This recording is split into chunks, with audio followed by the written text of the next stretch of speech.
Fala galera, como vocês sabem, aqui Bárbara Espanhol falando. Hoje eu vou convidar você para assistir um vídeo que faz uma relação muito importante entre duas coisas que preocupam muito as pessoas atualmente, principalmente pessoas que estudam, que se informam, né, que estão atentas a sinais e sintomas, que é o hipotireoidismo e o ferro. Será que existe relação entre essas duas coisas? Quem será que dá o gatilho do problema? Será que é a disfunção tiroidiana que altera a absorção do ferro? Ou será que é uma deficiência de ferro que vai gerar uma alteração tiroidiana? Será que existe alguma coisa em comum? Vem que eu vou te contar tudo.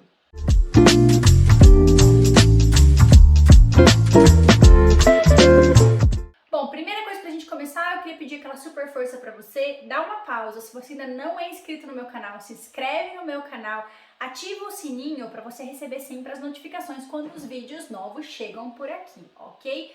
Bom, vamos lá. Existe sim, respondendo as primeiras perguntas que eu mesmo fiz para começar esse vídeo, né? Será que existe uma relação entre deficiência de ferro, né? Baixos níveis de ferro no sangue e hipotireoidismo? Existe uma relação? Existe. Vamos pontuar tudo? Eu até anotei algumas coisas aqui para eu não esquecer de falar com vocês sobre isso. A primeira coisa é a prevalência, é importante a gente saber, né? O que é mais prevalente na população? Hipotireoidismo, né, que é uma função da tireoide mais lenta do que o normal, né, isso é normalmente mensurado pelo TSH, que é o principal hormônio da tireoide que nos mostra, né, o hipotireoidismo, ou a ferritina baixa, né, que seria a baixa de estoques de ferro no sangue. O que é mais prevalente? Com certeza absoluta é a deficiência de ferro, tá? Então a gente tem aí estudos mostrando que 1/3 da população é muita gente. 1/3 da população sofre com baixos níveis de ferro. Isso porque esses baixos níveis de ferro são avaliados pelo range que está lá no papel do exame de sangue. Eu vou explicar. Por exemplo, quando você faz exame de sangue, infelizmente, muitos profissionais da saúde só levam em consideração os resultados que estão lá no papel. Então, às vezes, a sua ferritina já está baixa, por exemplo, ela está 26, 28, que é sim, na prática, considerada uma ferritina baixa, mas o profissional da saúde está falando que está tudo bem, porque está dentro da referência que está ali no papel. Então, veja bem, se 1/3 da população é deficiente de ferro, considerando somente o resultado do papel, eu posso dizer que tem até muito mais do que isso, ou seja, muito mais pessoas do que 1/3 da população deficiente de ferro, uma vez que os estudos nos mostram que se você quer ter saúde, se você quer ter bons cabelos, se você quer ter unhas fortes, se você não quer estar cansado ou cansada, sua ferritina deveria estar em torno de 70. Esses 28, 25, enfim, se você tiver em torno, né, do valor mínimo ali de ferritina que o papel tá te mostrando, realmente você vai sobreviver, mas isso não quer dizer que você vai ter qualidade de vida. Então, primeira coisa, já pontuamos, né? O que é mais prevalente é com certeza a deficiência de ferro. Achei importante também eu falar esse segundo ponto, que essa deficiência de ferro, né, olhando a quantidade de pessoas no mundo que tem deficiência de ferro, eu com certeza posso dizer que é uma deficiência de ferro mascarada, ou seja, tem muito mais gente com ferro baixo que a gente acaba não descobrindo porque esse range de tolerância, essa faixa de tolerância que está lá no papel do exame de sangue, ela é muito grande, tá? Então, se a gente for pensar, né, bom, eu tenho sintomas que me confundem, né, que são muito parecidos entre a deficiência de ferro e o hipotireoidismo, então eu não sei por onde começar a procurar. Quais seriam esses sintomas? Presta atenção se você tem algum deles. Cansaço, fadiga extrema, insônia, frio nas extremidades, então frio nas mãos, frio nos pés, queda de cabelo, unhas fracas, alguma possível alteração na questão da sua evacuação, né, uma alteração intestinal, tá? Dificuldade de concentração, memória, então tudo isso podem ser sintomas das duas coisas, tanto do hipotireoidismo quanto de baixos níveis de ferro. Então, se isso gerar uma dúvida para você, nossa, e agora, Bárbara? O que será que eu devo pesquisar? Para onde que eu devo focar? Eu garanto para você que você deve começar olhando para o ferro e não para a tireoide, porque a prevalência é muito maior, tem muito mais chance de você ter deficiência de ferro do que de você ter hipotireoidismo, ok? O que mais que eu marquei aqui para pontuar, para não esquecer de falar? Bom, já falamos que são sintomas parecidos, já comentei também que a prevalência da tireoide ela é muito menor, né, do que da questão do ferro. Que mais? Por que começar investigando o ferro, não começar investigando a tireoide? Primeiro, porque é muito mais prevalente.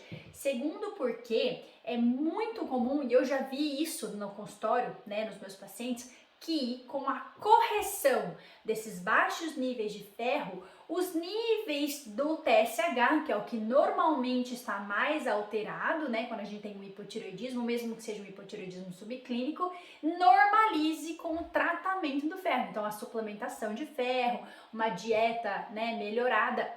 Falando nisso, assiste esse vídeo aqui, que esse vídeo meu tem muito comentário, é um vídeo que tá bombando, que fala sobre ferritina baixa. Então vai explicar detalhes sobre quanto que deveria ser sua ferritina e sobre a questão da absorção e muita coisa importante.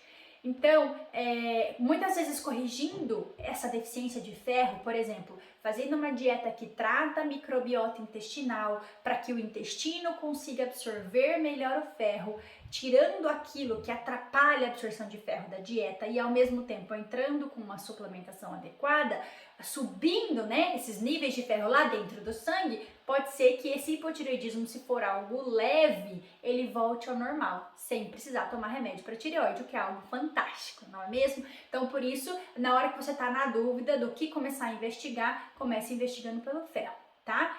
É muito importante lembrar que a tireoide ela é dependente de vários nutrientes, ok? Então, a gente precisa de zinco, vitamina A, selênio, iodo. Iodo é muito importante para a tireoide, mas a gente não pode deixar de colocar o ferro aí como destaque na nossa preocupação para a saúde tireoidiana, justamente pela prevalência de pessoas que têm deficiência de ferro no mundo ser muito grande. Então, antes de sair insistindo para o seu médico para te dar remédio para tireoide, antes de sair tomando iodo por conta própria, antes de fazer loucura, porque infelizmente é isso, tem muito médico que para agradar o paciente fala, eu não tô me sentindo bem, tô tendo sinais de hipotireoidismo, e aí vai realmente dosar o TSH tá um pouquinho alto e o médico já prescreve o tratamento para tireoide, né, a levotiroxina, ou seja, o hormônio tiroidiano, sem antes tratar o que está ali muito simples, muitas vezes, desregulando aquela tireoide. E aí, se você for colocar na lista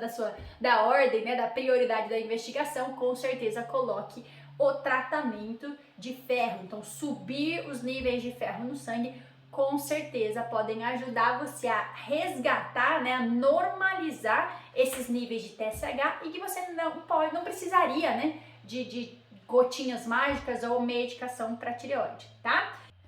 E tem mais uma coisa que eu anotei aqui para não esquecer de falar para vocês. Bom, o que já comentei que a deficiência de ferro pode sim atrapalhar a tireoide, ou seja, ter anemia anemia ferropriva, que a gente chama, né? Que é anemia por deficiência de ferro, isso pode sim levar ao hipotireoidismo. Mas uma coisa bem legal que muita gente não sabe é que o contrário também é verdadeiro.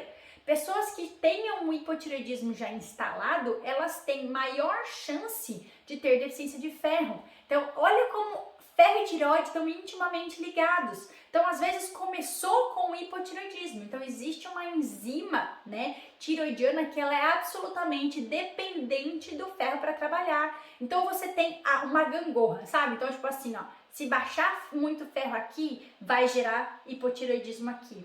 E se fosse ao contrário também, se tiver hipotireoidismo aqui, vai baixar ferro aqui, tá? Então, independente da causa, porque comecei com o hipotireoidismo, eu passei a desenvolver uma anemia ferropriva, ou ao contrário, porque eu tenho durante anos baixas doses de ferro, eu desenvolvi o hipotireoidismo, não interessa a ordem. De qualquer maneira, é importante saber que existe sim uma super correlação, uma super dependência entre ferro e tireoide. Lembrando que, quando você for fazer exame de sangue, isso é muito importante. O exame, para você dosar níveis de ferro no sangue, o exame que você vai fazer não chama ferro, chama ferritina.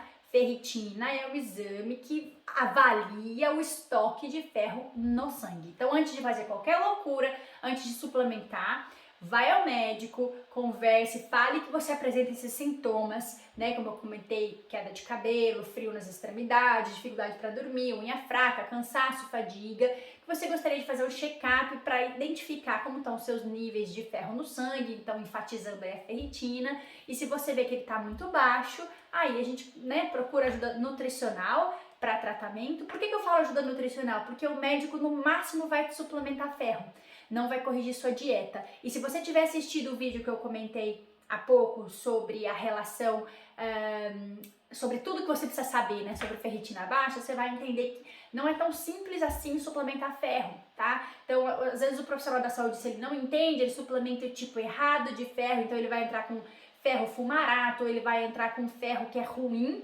né? E são ferros que não são bem absorvidos pela microbiota intestinal, podem ser agressivos para o intestino, enquanto existem outros ferros que são bem melhores, que têm absorção mais fácil. Então, procure ajuda nutricional, porque um bom nutricionista, um nutricionista especialista, pós-graduado, vai saber qual a melhor dose de ferro, qual o melhor horário para tomar, qual o melhor tipo de ferro, e também vai ajudar você a corrigir a sua dieta a fim de melhorar a absorção. Porque não adianta nada você só tomar a cápsula de ferro se você continuar agredindo o seu intestino com alimentos que atrapalham a absorção. Não adianta nada, é dar murro em ponta de faca. Então, ajuda nutricional. Primeiro, investigar os exames. Descobrir se tem essa baixa de ferro. Se descobrir as duas coisas ao mesmo tempo, baixa de ferro através da ferritina e o hipotireoidismo, comece tentando tratar o ferro, porque às vezes o hipotireoidismo volta ao normal. E aí procura um nutricionista para te ajudar com a suplementação e a alimentação correta, porque você tem muita chance de conseguir reverter as duas situações ao mesmo tempo. Elevar os níveis de ferro e não precisar tratar a tireoide. Eu espero que você tenha gostado do vídeo, obrigada por ter ficado até aqui. Curte, me dá aquela super força e eu te vejo no próximo vídeo.